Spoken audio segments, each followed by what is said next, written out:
Hello guys, आज का हमारा टॉपिक है संख्या पद्धति, जिसके अंतर्गत हम लोग डिस्कस करेंगे प्राकृत संख्याएं, पूर्ण संख्याएं, पूर्णांक संख्याएं, सम संख्याएं, विषम संख्याएं, अभाज्य संख्याएं, भाज्य संख्याएं, परिमेय संख्याएं, अपरिमेय संख्या और वास्तविक संख्याएं। तो सबसे पहले हम लोग इन्हें पढ़ने से पहले संख्या पद्धति को समझ लेते हैं कि संख्या पद्धति क्या है। तो आइए शुरू करते हैं। संख्या पद्धति से आशय संख्याओं को लिखने एवं उनके नामकरण के सुव्यवस्थित नियमों को संख्या पद्धति कहते हैं। किसे कहते हैं संख्या पद्धति? संख्याओं को लिखने एवं उनके नामकरण के सुव्यवस्थित नियमों को संख्या पद्धति कहते हैं। ठीक है, संख्याओं को लिखने और उनके नामकरण के सुव्यवस्थित नियमों को संख्या पद्धति कहते हैं। अब हम लोग आगे देखते हैं प्राकृत संख्याएं। तो प्राकृत संख्याएं किसे कहते हैं? वस्तुओं को गिनने के लिए जिन संख्याओं का प्रयोग किया जाता है उन संख्याओं को गणन संख्याएं या प्राकृत संख्याएं कहते हैं। एग्जाम्पल के लिए 1 से लगाकर अनंत तक की संख्याएं क्या कहलाती है? प्राकृत संख्याएं। ठीक है, 1 से लगाकर अनंत तक की धनात्मक संख्याएं क्या कहलाती है? प्राकृत संख्याएं कहलाती है। इसी प्रकार से पूर्ण संख्याएं। तो पूर्ण संख्याएं क्या होती है? जब प्राकृत संख्याओं में शून्य को भी शामिल कर लिया जाता है। ठीक है, जब प्राकृत संख्याओं में शून्य को भी शामिल कर लिया जाता है तब प्राप्त संख्याएं क्या कहलाती है? पूर्ण संख्याएं। ठीक है, जैसे कि हमारी प्राकृत संख्याएं कहाँ से स्टार्ट होती है? 1 से। ठीक है, और जब इसमें शून्य भी शामिल हो जाता है तो 0 से लगाकर अनंत तक की धनात्मक संख्याएं क्या कहलाती है? पूर्ण संख्याएं कहलाती है। ठीक है, नेक्स्ट है हमारा पूर्णांक संख्याएं। तो पूर्णांक संख्याएं क्या होती है कि जब प्राकृत संख्याओं में शून्य और ऋणात्मक संख्याएं भी शामिल कर ली जाती है तब कौन सी संख्याएं प्राप्त होती है? पूर्णांक संख्याएं। ठीक है, जब प्राकृत संख्याओं में शून्य को भी शामिल कर लेते हैं और ऋणात्मक संख्याओं को भी शामिल कर लेते हैं तब कौन सी संख्याएं प्राप्त होती है? पूर्णांक संख्याएं प्राप्त होती है। या यूं कहे कि जब पूर्ण संख्याओं में, ठीक है, जब पूर्ण संख्याओं में ऋणात्मक संख्याएं भी शामिल हो जाती है तो क्या कहलाती है? पूर्णांक संख्याएं। और आसान तरीके से समझे तो जब प्लस, माइनस और 0 तीनों प्रकार की संख्याएं मिल जाए तब क्या होगी? पूर्णांक संख्याएं। ठीक है, तो आगे बढ़ते हैं सम संख्याएं। तो बहुत ही आसान है। सम संख्याएं वे संख्याएं जो 2 से पूर्णतः विभाजित होती है। वे संख्याएं जो 2 से पूर्णतः विभाजित होती है क्या कहलाती है? सम संख्या। एग्जाम्पल के लिए 2, 4, 6, 8 ऐसी सभी संख्याएं जो कि 2 से विभाजित है वे क्या कहलाएगी? सम संख्याएं। अब नेक्स्ट है हमारा विषम संख्याएं। ठीक है, तो वे बिल्कुल सम संख्याओं के अपोजिट वे संख्याएं जो 2 से विभाजित नहीं होती है उन्हें क्या कहेंगे? विषम संख्याएं। एग्जाम्पल के लिए हम लोग देख लेते हैं 1, 3, 5, 7, 9, 11, 13 आदि ये संख्याएं क्या है? विषम संख्या है, क्योंकि ये संख्याएं 2 से विभाजित नहीं है। इसी प्रकार से हम लोग आगे देखते हैं अभाज्य संख्याएं। ठीक है, अभाज्य संख्याएं। तो अभाज्य संख्याएं क्या होती है? वे संख्याएं जो स्वयं व 1 के अलावा अन्य किसी भी संख्या से विभाजित नहीं हो उन्हें क्या कहते हैं? अभाज्य संख्याएं। मतलब ऐसी संख्याएं जिनमें स्वयं का भाग जाता हो, 1 का भाग जाता हो, इसके अलावा अन्य किसी भी संख्या का भाग नहीं जाता है तो वो संख्याएं क्या कहलाती है? अभाज्य संख्याएं। यहाँ पर एग्जाम्पल के लिए हमने लिखा है 2, 3, 5, 7, 11, 13, 17 ये सब क्या है? अभाज्य संख्याएं। अब हम यहाँ पर एक एग्जाम्पल देखते हैं। जैसे कि हमने एक संख्या ली 2। ठीक है, तो यहाँ पर 2 में 2 किससे विभाजित है? 1 से विभाजित है और स्वयं 2 से विभाजित है। इसके अलावा अन्य किसी भी संख्या से विभाजित नहीं है, इसलिए 2 क्या है? एक अभाज्य संख्या। इसी प्रकार अगर हम बात करें 13 की तो 13 भी क्या है? 1 से विभाजित है और स्वयं 13 से विभाजित है। इसके अलावा अन्य किसी भी संख्या से विभाजित नहीं है, तो ये क्या है? एक अभाज्य संख्या है। अब आगे देखते हैं हम लोग भाज्य संख्या। तो भाज्य संख्या क्या होगी? अभाज्य संख्या के ठीक अपोजिट होगी। ठीक है, मतलब वे संख्याएं जो स्वयं और 1 के अलावा अन्य किसी भी संख्या से पूर्णतः विभाजित हो जाती हो तो उसे भाज्य संख्या कहते हैं। ठीक है, वे संख्याएं जो स्वयं और 1 के अलावा अन्य किसी और भी संख्या से विभाजित हो जाती है तो वो क्या कहलाएगी? भाज्य संख्या कहलाएगी। तो यहाँ पर एग्जाम्पल के लिए है 4, 6, 8, 10, 12 आदि संख्या है। तो यहाँ पर हम लोग लेते हैं एग्जाम्पल के लिए 4। ठीक है, तो 4 में किस किस संख्या का भाग जाता है? 1 का, स्वयं 4 का और इसके अलावा 2 का। तो इस प्रकार से 4 एक ऐसी संख्या है जिसमें 1 का भी भाग जाता है, स्वयं 4 का भी भाग जाता है और इसके अलावा तीसरी शर्त जो है कि अन्य किसी संख्या का भी भाग चला जाता है, वो भी पूर्णतः है ना, पूर्णतः विभाजित हो जाती है। तो इस प्रकार से 4 क्या है, एक भाज्य संख्या है। इसी प्रकार अगर हम बात करें 12 की, ठीक है, तो 12 1 से विभाजित है, स्वयं 12 से विभाजित है और इसी के साथ 3 से, 2 से, 4 से आदि संख्याओं से विभाजित है। इस प्रकार से 12 भी एक भाज्य संख्या है। अब हम लोग आगे बढ़ते हैं परिमेय संख्या। परिमेय संख्या मतलब रेशनल नंबर। तो वे संख्याएं जिन्हें p/q के रूप में लिखा जा सकता है, परिमेय संख्याएं कहलाती है। ठीक है, इसकी सबसे बड़ी पहचान क्या है कि इसे हम p/q के रूप में मतलब अंश बटे हर, ठीक है, अंश बटे हर के रूप में लिख सकते हैं। तो वे संख्याएं क्या कहलाएगी, परिमेय संख्याएं। इसे हम आगे और विस्तार से समझेंगे। ठीक है, इसका एग्जाम्पल है 5, 2/4 और 0। यहाँ पर आपको 5 परिमेय p/q के रूप में नहीं दिख रही होगी, लेकिन फिर भी 5 एक परिमेय संख्या है क्योंकि प्रत्येक पूर्णांक के बटे में 1 होता है। इस प्रकार से 5 एक परिमेय संख्या है। 2/4 तो स्पष्ट रूप से दिख रही है परिमेय संख्या, और 0 भी एक परिमेय संख्या है। ठीक है, अब आगे देखते हैं अपरिमेय संख्या। तो अपरिमेय संख्या से आशा है वे संख्याएं जिन्हें p/q के रूप में नहीं लिखा जा सकता। ठीक है, वे संख्याएं जिन्हें p/q के रूप में न लिखा जा सके वे क्या कहलाएगी, अपरिमेय संख्याएं। इसे भी हम आगे विस्तार से समझेंगे, परिमेय और अपरिमेय संख्या को। अब आगे देखते हैं हम वास्तविक संख्याएं। तो वास्तविक संख्याएं वे सभी संख्याएं जो अब तक हमने पढ़ी, जैसे हमने देखा प्राकृत संख्या, पूर्ण संख्या, परिमेय संख्या, अपरिमेय संख्या, वे सभी क्या है, वास्तविक संख्याएं हैं।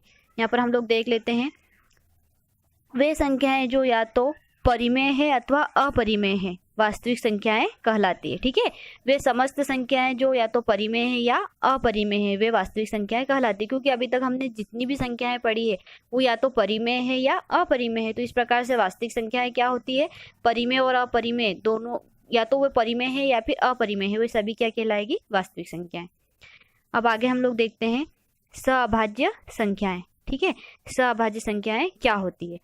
तो ऐसी संख्याओं के जोड़े जिनके गुणनखंड में या तो एक हो, ऐसी संख्याओं के जोड़े जिनके गुणनखंड में एक के अतिरिक्त कोई भी उभयनिष्ठ गुणनखंड न हो, उन्हें क्या कहेंगे, सअभाज्य संख्याएं कहते हैं। ठीक है, मतलब ऐसी कोई से भी संख्याओं के जोड़े जिनके अगर गुणनखंड करते हैं तो केवल उनका उभयनिष्ठ गुणनखंड एक हो, इसके अलावा अन्य कोई भी उभयनिष्ठ गुणनखंड न हो, तो ऐसी संख्याएं क्या कहलाएगी, सअभाज्य संख्याएं कहलाएगी। एग्जाम्पल के लिए हम लोग देखते हैं 16 और 21 को। तो यहाँ पर हम लेते हैं 16।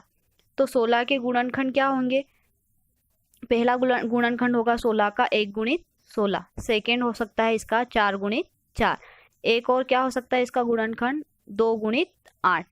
इस प्रकार से 16 के क्या क्या गुणनखंड हो सकते हैं, 1 गुणित 16, 4 गुणित 4, 2 गुणित 8। इसी प्रकार अगर हम 21 की बात करें तो 21 के गुणनखंड क्या हो सकते हैं, 1 गुणित 21 और एक अन्य क्या हो सकता है 3 गुणित 7। ठीक है, तो यहाँ पर इन दोनों में उभयनिष्ठ गुणनखंड क्या आया, केवल एक, इसके अलावा अन्य कोई भी संख्या उभयनिष्ठ नहीं है, इनका कोई भी अन्य गुणनखंड उभयनिष्ठ नहीं है। तो इस प्रकार की संख्याएं क्या कहलाती है, सअभाज्य संख्याएं कहलाती है। तो हम लोग आगे देखते हैं युग्म अभाज्य संख्याएं। ठीक है, युग्म अभाज्य संख्याएं क्या होती है। तो वे संख्याएं ऐसी अभाज्य संख्याएं जिनके बीच का अंतर 2 हो। ठीक है, ऐसी अभाज्य संख्याएं जिनके बीच का अंतर क्या हो, 2 हो, युग्म अभाज्य संख्याएं कहलाती है। एग्जाम्पल के लिए 5 और 7, हमें कोई सी भी ऐसी 2 अभाज्य संख्याएं लेना है जिनके बीच का अंतर 2 हो, तो वो क्या कहलाएगी, युग्म अभाज्य संख्याएं कहलाएगी। जैसे कि एक और एग्जाम्पल हम लोग देखते हैं, एक अभाज्य संख्या है 11 और दूसरी अभाज्य संख्या है 13, इन दोनों के बीच का अंतर कितना है, 2। तो इस प्रकार से 11 और 13 भी क्या है, एक युग्म अभाज्य संख्या है। लेकिन अगर हम बात करें 2 और 3 की, ये दोनों ही अभाज्य संख्याएं हैं, लेकिन इनके बीच का अंतर क्या है, केवल 1। तो क्या ये युग्म अभाज्य संख्याएं हैं, नहीं, ये युग्म अभाज्य संख्या नहीं है। हम आगे बढ़ते हैं, परिमेय संख्या और अपरिमेय संख्या को हम थोड़ा विस्तार से समझते हैं। परिमेय संख्याएं, तो इसकी पहली शर्त क्या है कि जिन संख्याओं को p/q के रूप में लिख सकते हो। ठीक है, ऐसी संख्याएं जिन्हें p/q के रूप में लिख सकते हैं तो वे क्या होगी, परिमेय संख्याएं। जबकि अपरिमेय संख्याएं क्या होती है, जिन संख्याओं को p/q के रूप में नहीं लिख सकते। ठीक है, परिमेय संख्याओं को p/q के रूप में लिख सकते हैं, अपरिमेय संख्याओं को p/q के रूप में नहीं लिख सकते। उसके अलावा परिमेय संख्या की एक और क्या शर्त है कि यहाँ पर p बराबर 0 हो सकता है, ऐसा ज़रूरी नहीं है कि हर बार p बराबर 0 हो, लेकिन p बराबर 0 भी हो सकता है, लेकिन q बराबर 0 नहीं होना चाहिए। ठीक है, इसे और अच्छे से समझिए। यहाँ पर p का मतलब है अंश और q का मतलब है हर। ठीक है, तो अंश हमारा कभी भी 0 नहीं होना, अंश हमारा 0 हो सकता है, लेकिन हर हमारा कभी भी 0 नहीं होना चाहिए। ठीक है, तो क्या है यहाँ पर परिमेय संख्या की पहचान, कि इसकी क्या शर्त है कि हमारा अंश 0 हो सकता है। ठीक है, अंश 0 हो सकता है, लेकिन हर कभी भी 0 नहीं होना चाहिए। ठीक है, अब यहाँ पर हम एग्जाम्पल देखते हैं कि 0 क्या है, एक परिमेय संख्या है या नहीं है। तो 0 एक परिमेय संख्या है, क्योंकि 0 के बट्टे में 1 है। और यहाँ भी हमने शर्त देखी कि p बराबर 0 हो सकता है, मतलब अंश 0 हो सकता है। तो इस प्रकार से 0 एक परिमेय संख्या है। इसी प्रकार से अगर हम बात करें 4 की, तो क्या 4 एक परिमेय संख्या है, क्योंकि 4 के बट्टे में भी 1 विद्यमान है। अब अगर बात करें 2/5 की, तो ये भी एक परिमेय संख्या है, चूंकि स्पष्ट रूप से दिख भी रही है।